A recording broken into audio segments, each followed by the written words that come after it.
आदाब, इस्तकबाल है। मैं हूं आपके साथ अबू हुरैरा। कोरोना से एक बार फिर दुनिया दहशत में है। इस बार कोरोना का नया वेरिएंट ओमिक्रॉन फिक्र की वजह बना है। ओमिक्रॉन दुनिया के कई ममालिक में पहुंच चुका है। डेल्टा वेरिएंट से ज्यादा खतरनाक ये बताया जाता है और कहा जाता है कि दोगुनी रफ्तार से फैलने वाले इस वायरस ने कई ममालिक को खौफजदा कर दिया है। ओमिक्रॉन का हिंदुस्तान में अभी एक भी केस नहीं मिला है, लेकिन एहतियात के तौर पर सरकार और इंतजामिया ने मुनासिब इकदाम शुरू कर दिए हैं। इस पर तशवीश इस वजह से जताई जा रही है क्योंकि यह वेरिएंट ज्यादा खतरनाक है। यही वजह है कि कई ममालिक ने फजाई ऑपरेशन पर रोक लगा दी है। इस बीच दिल्ली के वज़ीर आला अरविंद केजरीवाल ने मरकजी सरकार से अपील की है कि इंटरनेशनल उड़ानें रद्द की जाएं। सरकार इस खतरे को लेकर चौकस जरूर है, लेकिन क्या जितनी तैयारी हमारी होनी चाहिए उतने हम तैयार हैं? आज इसी को हम समझने की बात करेंगे। बहुत खास मेहमान मेरे साथ जुड़े हुए हैं। बहुत जल्दी अपने मेहमानों का आपसे तारुफ करा देता हूं। मेरे साथ बहुत खास डॉक्टर मोहसिन वली साहब, जो कि सीनियर कंसल्टेंट हैं medicine sir Gangaram hospital Delhi से मेरे साथ जुड़े हुए हैं। डॉक्टर मोहसिन वली साहब, आपका सर बहुत इस्तकबाल है न्यूज 18 उर्दू में। जीशान हैदर साहब लखनऊ से जुड़े हुए स्पोक्स पर्सन है कांग्रेस के। जीशान हैदर साहब, आपका भी बहुत इस्तकबाल है। और मेरे साथ अतहर जैदी साहब तर्जुमान है, स्पोक्स पर्सन है आम आदमी पार्टी के, दिल्ली से आप भी मेरे साथ जुड़े हुए हैं। अतहर जैदी साहब, आपका भी बहुत इस्तकबाल है न्यूज 18 उर्दू में। कुछ देर में बीजेपी के तर्जुमान भी इस डिबेट का हिस्सा होंगे। डॉक्टर मोहसिन वली साहब, सबसे पहले सर मैं आपसे शुरुआत करना चाहूंगा। ओमिक्रॉन को लेकर दुनिया सर एक तरह से दहशत में है। आज ही राज्यसभा में हेल्थ मिनिस्टर ने कहा कि हिंदुस्तान में इसका एक भी केस नहीं है। सर, सवाल यहां पर यह उठता है कि क्या हिंदुस्तान को भी इस पर फिक्रमंद होना चाहिए, इस पर तशवीश होनी चाहिए?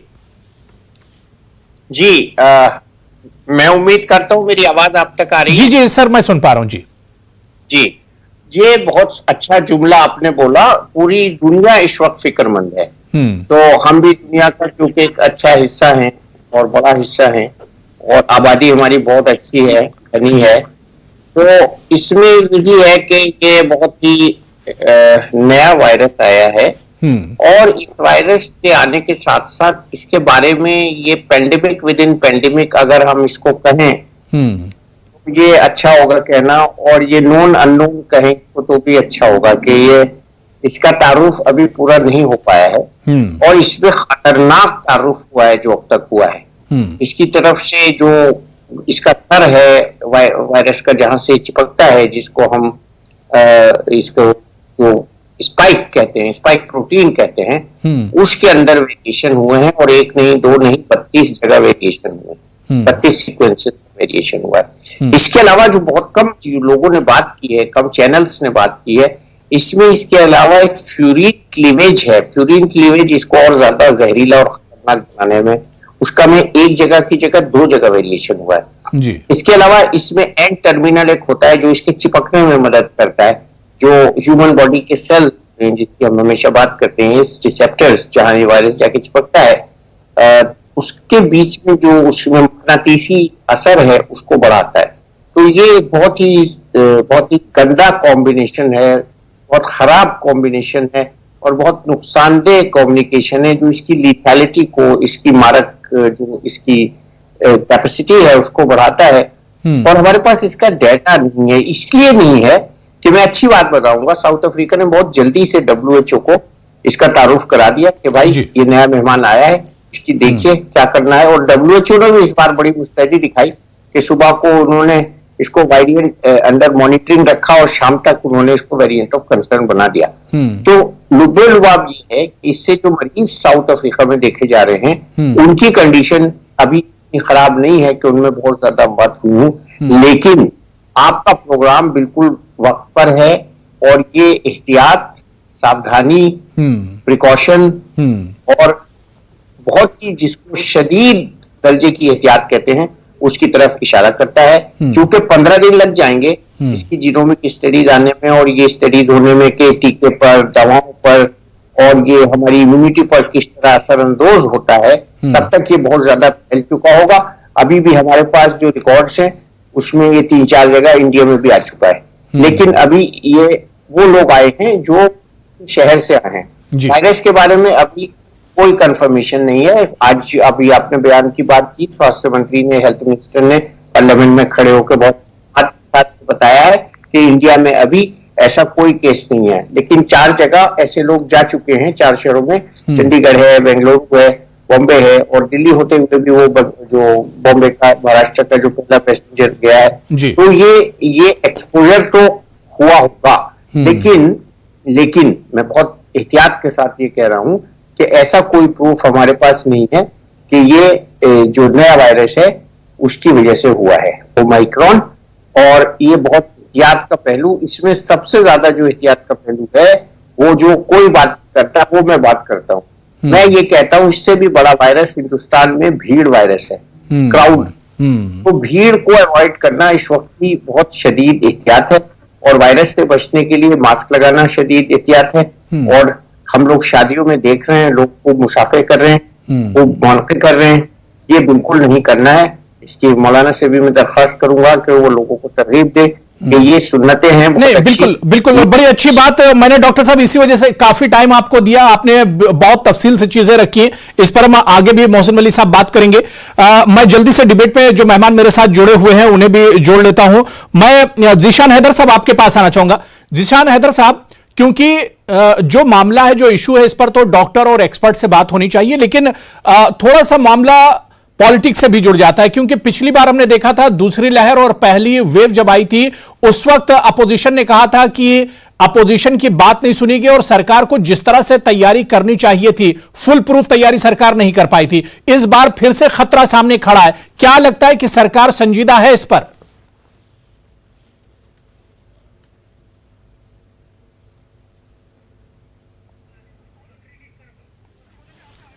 जिशान हैदर भाई, आपका ऑडियो नहीं आ रहा है हम तक। अब आ रहा है? जी, बिल्कुल कंटिन्यू कीजिए। जी, मैं कह रहा हूं कि देखिए, सबको पता है कि पास्ट में क्या हुआ था, राहुल गांधी जी ने पास्ट में क्या कहा था, कब कहा था, उस पर मैं डिस्कशन अब नहीं करना चाहता हूं। लेकिन देखिए, पहली वेव आई, दूसरी वेव आई, और हमें लगता है दूसरी वेव में कोई ऐसा, इस देश में कोई ऐसा आदमी नहीं होगा जिसका कोई रिश्तेदार, किसका एक मित्र की डेथ ना हुई हो, जो गमजदा ना हुआ हो दूसरी वेव में। अब जिस तरह से तीसरी वेव आ रही है, और साउथ अफ्रीका जैसी कंट्री के बाकी कितनी कंट्रीज ने बैन कर दिए हैं, आप क्यों नहीं बैन कर रहे हैं? ये बड़ी सोचने की बात है। और जिस तरह से आप देखिए, आज शादियां हो रही है, जैसे भी डॉक्टर साहब भी बोल रहे थे, शादियां हो रही है, फंक्शंस हो रहे हैं, हमें लगता है इनके ऊपर भी बैन लगाना चाहिए। वहां पे जिस तरह से लिमिटेशन और जिस तरह से मास्क के बिना आज की डेट में आदमी घूम रहा है, ये किसकी जिम्मेदारी है? और अभी आपको भी याद, सियासी रैलियां हो रही हैं, बड़े बड़े सियासी प्रोग्राम हो रहे हैं, रैलियां हो रही है, सबको मना करना चाहिए, उसके ऊपर बैन लगाना चाहिए। आपको याद होगा बंगाल के चुनाव में क्या हुआ था, राहुल गांधी जी ने रैली करने से मना कर दिया था जब इतने बुरे हाल थे, लेकिन मोदी जी, अमित शाह जी लगातार रैलियां करते रहे थे बंगाल में। खैर, जो हुआ सो हुआ, उससे कम से कम सीख ले। भारतीय जनता पार्टी के मित्रों से हमारी सिर्फ यही एक गुजारिश है, मोदी जी से यही गुजारिश है कि कम से कम बड़बोलापन इस जगह पे ना करें। पहले ही लाखों लाशें बिक चुकी हैं, गंगा से लेके सब जगह सबने देखा है कि किस तरह से बदइंतजामी थी इस बार। और सबसे बड़ी बात है, जो अभी मैंने कई जगह पढ़ा, कि जो हमारे वैक्सीन लग चुकी है, वैक्सीन के बाद बूस्टर भी लग चुका है, लेकिन उसके बाद भी जो वेरिएंट आया है, वो वेरिएंट उसके बाद भी असर कर रहा है। तो ये सबसे ज्यादा चिंता की बात है। दे शुड अंडरस्टैंड, इनको पता होना चाहिए कि जिस तरह से ये वेरिएंट, अभी साउथ अफ्रीका, पंजाब में सुना है कोई आए यात्री जिनको कोरोना पाया गया है, उनका भेजा गया है, आजकल में रिपोर्ट उनकी आ जाएगी कौन सा वेरिएंट है, क्या है। तो हमें लगता है सब चीजों को थोड़ा सा सीरियसली देखना चाहिए, राजनीति से हटके।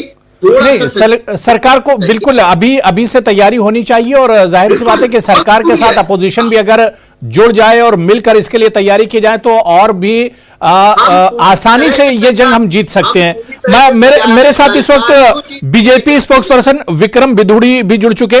विक्रम बिदुड़ी सर, आपका भी बहुत इस्तकबाल है न्यूज़ 18 उर्दू में। मैं अतहर जैदी साहब आपके पास आना चाहूंगा। अतहर जैदी जी, ओमिक्रॉन के बाद अरविंद केजरीवाल जी ने दिल्ली के जो इंतजामात है उस पर एक मीटिंग की, और उन्होंने बाकायदा एक ट्वीट किया है जिसमें उन्होंने पीएम से कहा है कि अब तक तो जो इंटरनेशनल फ्लाइट थी उन्हें कम से कम बंद कर दिया जाना था, क्योंकि दिल्ली मुल्क की राजधानी और सबसे ज्यादा ममालिक से जो फ्लाइट आती है इंडिया में वो दिल्ली में ही आती है। तशवीश जाहिर की अरविंद केजरीवाल ने। देखिए, एक बहुत बड़ा हादसा कहें उसे या त्रासदी कहें, वो पिछले साल हमने सेकंड वेव में पूरे देश ने हमारे उसको झेला है। तो हमारे जो मुख्यमंत्री हैं वो ये चाहते हैं कि इस बार हम वो गलती जो हुई है हमसे उसको दोहराए नहीं, क्योंकि लास्ट टाइम बहुत सारे एक्सपर्ट्स ने ये बताया था कि अगर सही वक्त रहते हमने जो इंटरनेशनल फ्लाइट्स थी उनको बंद कर दिया होता तो शायद जितनी क्षति हमने झेली है उससे कुछ कम क्षति हमें झेलने को मिलती। तो जब हम एक बार अपना एक्सपीरियंस कर चुके हैं तो अब हमें आगे जो ये नया खतरा आ रहा है इसको पहले से भाप लिया गया है, तो इसकी तैयारी अभी से शुरू कर देनी चाहिए। इसीलिए हमारे माननीय मुख्यमंत्री ने प्रधानमंत्री जी को चिट्ठी लिखी है और उसमें कहा है कि फ्लाइट्स जो हैं उनको बंद किया जाए, क्योंकि ये बाहर से आने वाला वायरस है और दिल्ली इससे सबसे ज्यादा इफेक्टेड होता है, क्योंकि दिल्ली में सबसे ज्यादा फ्लाइट्स लैंड करती हैं। तो ये एक एपिक सेंटर बन जाता है जो हमने पिछली वेव में भी झेला है। और जहां तक तैयारियों का सवाल है, देखिए इस बार हमारी तैयारियां पूरी हैं, क्योंकि अगर इस बार भी हम लोग तैयारियां नहीं कर पाए तो हम अपनी जनता के साथ एक बहुत बड़ा धोखा करेंगे।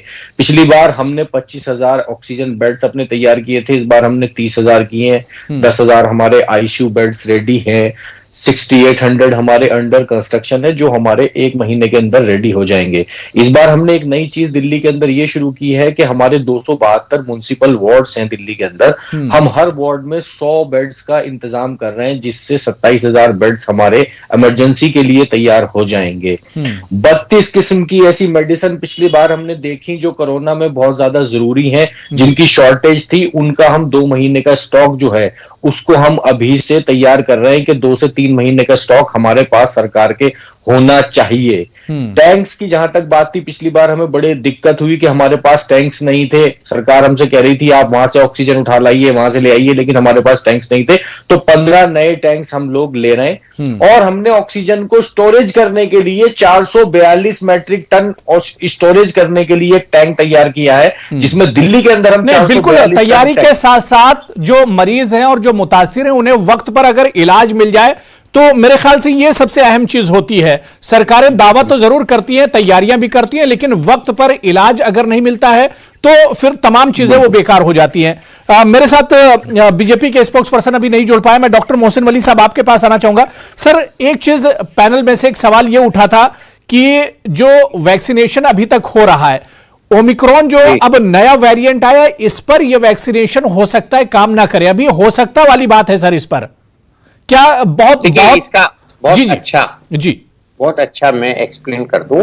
ज्यादातर जो दुनिया के वैक्सीन बने हैं वो स्पाइक प्रोटीन से बने हैं। स्पाइक प्रोटीन इसका सर है जी, इसका जो हेड है, और हमारे यहाँ जो बड़ा वैक्सीन स्वदेशी कहलाता है, मैं उसको बड़ा कहूंगा, हालांकि कम तादाद में इस्तेमाल हुआ है, वो है कोवैक्सीन। कोवैक्सीन में ये है कि वो पूरे वायरस से बना है। अब कोवैक्सीन के अलावा कोविशील्ड जो है वो दूसरी टेक्नोलॉजी से बना है, लेकिन जो सारे दुनिया के वैक्सीन है वो उसमें से करीब 70% जो है, 70% वो स्पाइक प्रोटीन से बने। तो उन वैक्सीन में इसके मुकाबले में इम्यूनिटी का जो कॉम्प्रोमाइज है वो हो सकता है, लेकिन मैं अभी बिल्कुल ये कॉन्फिडेंस के साथ कह रहा हूं, हालांकि सब लोग ये कहते हैं अभी इस पे स्टडी नहीं आई है, मैं इस स्टडी की बात ही नहीं करता हूं। मैं कहता हूं कि जो वैक्सीन लोगों को जो 2 वैक्सीन जिन लोगों को लगी हैं उनमें भी इम्यूनिटी 6 महीने के बाद कम होती है, साल भर के बाद और कम होती है। तो हम वैक्सीन को दोष नहीं दे सकते, इसीलिए अब बूस्टर डोज की बात हो रही है और बहुत जल्दी वो अमल में भी आएगी। लेकिन ये कहना सही नहीं होगा कि पूरा का पूरा जो वैक्सीन का फायदा है उसको ये बाईपास कर देगा। यानी बिल्कुल डॉक्टर साहब, यहां पर यह कहा जा सकता है कि अगर आपके दोनों डोजेस कंप्लीट भी हो चुके तो एहतियात तो उसी तरह से बरतनी है, आपको एहतियात में किसी तरह की भूल नहीं करनी, कोई चूक नहीं करनी है, पूरी एहतियात बरतनी होगी। उन्होंने भी नहीं कहा कि 100% बचाव है, ये तो 70% ही बचाव मान के हम लोग शुरू से चल रहे हैं। लेकिन मैं उम्मीद करता हूं कि जितनी दहशत दुनिया में फैल रही है इसकी वजह से, या फैलाई जा रही है, मैं माफ कीजिएगा, जो भी लोग डर रहे हैं उनको डरना नहीं चाहिए। उनके पास इससे लड़ने का सबसे बड़ा हथियार है ये वाला, इसको लगाना है। फेस मास्क, ये जो हथियार है इसके मुकाबले का कोई हथियार नहीं है। N95 मास्क अच्छी क्वालिटी का लगाएंगे, आप हाथ नहीं मिलाएंगे, आप दूरी बना के रखेंगे, आप सैनिटाइज करेंगे, आप हगिंग नहीं बिल्कुल करेंगे। वही विनिंग फार्मूला जिस पर हम लोग शुरू से अमल करते हैं, उसी विनिंग फार्मूले पर अभी भी हम लोगों को चलना होगा। मेरे साथ बीजेपी स्पोक्स पर्सन विक्रम भिदुड़ी जी। सर, मेरी आवाज सुन पा रहे हैं? विक्रम जी, आपका ऑडियो नहीं आ रहा है। आवाज सुन पा रहे हैं? जी जी जी जी, अब आपकी आवाज मुझ तक आ गई है। विक्रम भिदुड़ी जी, क्योंकि फर्स्ट वेव में जब कोरोना शुरू हुआ था उस वक्त और उसके बाद सेकंड वेव में सरकार से बहुत सी गलतियां तो नहीं कहेंगे, लेकिन कहीं ना कहीं चूक हो गई, जिसे लेकर अपोजिशन काफी ज्यादा हमलावर हुआ था। और अपोजिशन ने कहा था कि सरकार ने वक्त पर तैयारियां नहीं की, वरना इतने लोगों की जानें नहीं जाती। अब एक बार फिर जो दुश्मन है, जो खतरा है, वो सामने खड़ा है। तैयारियां क्या हम तैयार हैं इसके लिए? बिल्कुल तैयार है, पहली वेव हो चाहे दूसरी वेव हो। और कहीं ना कहीं विपक्ष के पास कहने के लिए कुछ बचा नहीं है। ये वही विपक्ष है जो बार बार कहता था कि वैक्सीनेशन को लेकर इन्होंने हंगामा किया। जब पहला लॉकडाउन देश के अंदर लगा तो पूरे विश्व ने इस कदम की, देश के यशस्वी प्रधानमंत्री माननीय मोदी जी के इस कदम की सराहना की कि सही कदम, सही समय पर सही कदम उठाने वाली अगर कोई सरकार थी तो भारत की सरकार और देश के यशस्वी प्रधानमंत्री माननीय मोदी जी थे, जिन्होंने सही समय पर सही निर्णय लॉकडाउन लगा करके सही निर्णय लिया। और यही बात कि पूरे विश्व के साथ कदम मिलाकर पहली वैक्सीन विश्व के अंदर तैयार करने वाला हमारा देश। अब तो केजरीवाल जी ने रिक्वेस्ट की है, केजरीवाल जी ने सेंटर से रिक्वेस्ट की कि फौरन अब फ्लाइट जो है, इंटरनेशनल फ्लाइट, उन्हें बंद होना चाहिए। अभी तक सरकार ने कदम नहीं उठाया है। केजरीवाल एक अजीब प्रकार के पॉलिटिशियन है। मुझे समझ से बाहर है कि दिल्ली उनसे संभलती नहीं है और वो जाने कहां से सलाह देने की कोशिश करते हैं। आपको ध्यान होगा कि सिंगापुर ये लड़ाई तो सबको मिलकर लड़नी है, स्टेटमेंट दिए। इस पर भिदुड़ी जी, क्या इस पर भी सियासत होगी? कोरोना से जो लड़ाई है ये तो हम सबको मिलकर लड़नी है ना। तो वो पंजाब में, आप मुझे कहने दीजिए ना, पंजाब में जाएंगे तो पराली को लेकर अलग उनका नजरिया होगा, दिल्ली में आएंगे तो उसी पराली को लेकर अलग नजरिया होगा, पंजाब में जाएंगे तो शराब मुक्ति को लेकर आंदोलन खड़ा करने की बात करेंगे, दिल्ली को शराब की नगरी बनाने का काम करेंगे। आप देखो दिल्ली की जो ट्रांसपोर्टेशन व्यवस्था है, जो सार्वजनिक व्यवस्था है, कहीं ना कहीं वो फेल होने के कहा। देखिए, अब सियासत में कहां चलेगा? ठीक है, अतार जैदी साहब आपका जवाब दे रहे हैं। केजरीवाल ने सिर्फ इतनी मांग की है कि जो फ्लाइट इंटरनेशनल लगातार दिल्ली में उतर रही है उन पर रोक लगाए सरकार, उनके लिए कोई सख्त नियम सरकार बनाए ताकि बात आगे ना बढ़ने पाए, क्योंकि ओमिक्रॉन जो नया वेरिएंट है बहुत खतरनाक है। अतार जैदी साहब, देखिए, मैं वही कह रहा हूं, यहां पर अब हमें राजनीति करने का वक्त नहीं है। आरोप प्रत्यारोप की राजनीति के लिए पूरी जिंदगी पड़ी है। सरकारें आएंगी जाएंगी, आरोप प्रत्यारोप की राजनीति चलती रहेगी। यहां पर केंद्र सरकार को चाहिए कि वो इसको एक्शन में लाए और जितने भी स्टेट हैं उनके साथ एक बैठ के प्रधानमंत्री जी एक मीटिंग करें मुख्यमंत्रियों के साथ, जो उन्होंने की भी है, और जो मशवरे स्टेट की सरकारें दे रही हैं उन मशवरों को माना जाए। दिल्ली के अंदर अगर फ्लाइटें बंद होंगी तो आप यकीन करिए कि हम इसको काबू करने में कामयाब होंगे, क्योंकि ये बाहर से आने वाला वायरस है, ये कोई इंडिया में पैदा हुआ म्यूटेंट नहीं है। तो हमारा फोकस जो है वो बाहर से आने वाले जितने भी पैसेंजर्स हैं उनकी चेकिंग पर, उनकी टेस्टिंग पर होना चाहिए, क्योंकि हम एक त्रासदी को झेल चुके हैं। अब इस वक्त हमें तेरी कमीज मेरी कमीज से सफेद, या आरोप प्रत्यारोप की राजनीति से ऊपर उठकर इसको कैसे आने से रोका जाए, इसके ऊपर काम करने की जरूरत है। सरकार की जो तैयारियां हैं, अभी से जो तैयारियां चल रही है, फुल प्रूफ आपको लग रही हैं? ये कभी भी कोरोना को लेके सबको पता है कि सरकार ने पहली वेव ही ना आती अगर उसी टाइम पे राहुल गांधी जी की बात मान ली जाती। फिर सेकंड वेव के लिए भी ये लोग बड़ी बड़ी बातें करते रहे। सेकंड वेव आई, लाखों लोगों को आंकड़े छिपाए गए, लाखों लोगों की मृत्यु हो गई, लेकिन इन लोगों ने अपनी ना रैलियां बंद करी, ना इलेक्शन बंद किए और लगातार कराते रहे। अब तीसरी वेव का खतरा है, लेकिन ये लोग ना रिस्ट्रिक्शन लगा रहे हैं, ना ये लोग किसी तरह के एरोप्लेन को रोकने की बात कर रहे हैं जो बाहर से। हर आदमी इसकी मांग कर रहा है। भाई साउथ अफ्रीका को कितनी कंट्रीज ने बैन कर दिया है वहां के यात्रियों को, आप क्यों आने दे रहे हैं उनको? आप शादियों में क्यों नहीं रिस्ट्रिक्शन कर रहे हैं? आप रैलियों में क्यों नहीं रिस्ट्रिक्शन कर रहे हैं? आप भिदुड़ी जी देखिए, अब गलती की गुंजाइश बिल्कुल नहीं है। विक्रम भिदुड़ी जी, एरोप्लेन को रोकने की बात कर रहे हैं जो बाहर से।